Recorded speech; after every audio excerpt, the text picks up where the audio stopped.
Hi everyone, welcome to this interview question series of Apache Airflow, which we are following from long. And let's start how we can crack the interviews. So the question can be like, do you know about Airflow, and where have you used it in your current project?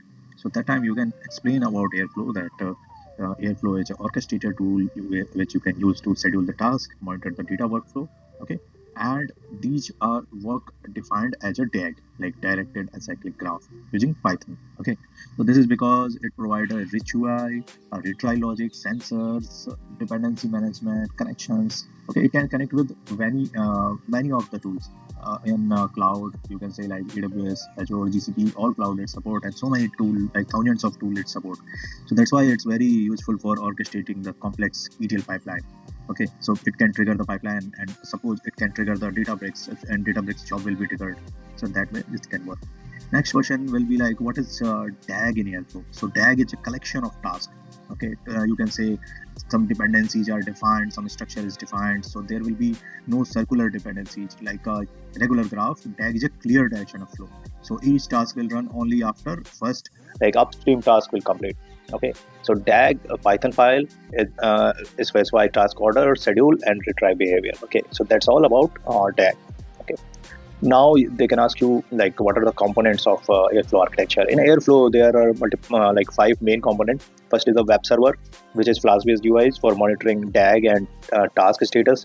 Second is the scheduler, which will read the DAG files, and it will schedule task instances and trigger them. Okay, then next one is the executor, like how it will define the task is executed, like sequential executor, local executor, celery executor, kubernetes executor. Okay, so that way, then you are having metadata database, which will store the DAG state, history, variables, connection details.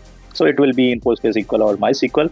Then the worker that actually run the task. Okay, so process the actual task in the Celery or Kubernetes setup. So that's the whole component of Airflow architecture.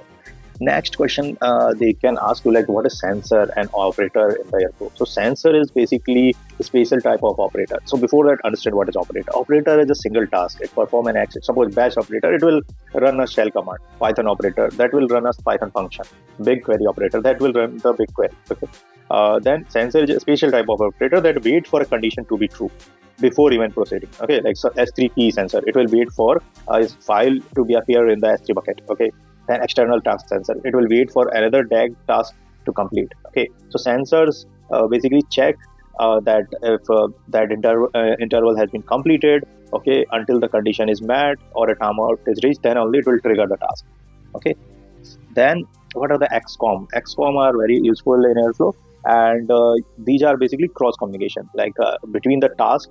If you want to exchange the data, a small piece of data, then you can use it. Okay, so a task can push a value using XCOM push, and another task can pull it using like XCOM pull. Okay, so XCOM call like stored in the metadata database, and the use case can be like passing a file path, record count, or a status flag between tasks.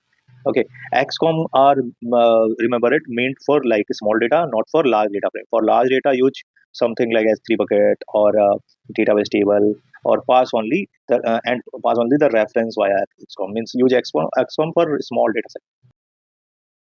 I think we are good. See you in the next video, and we will cover more questions. Thanks for watching, and do subscribe.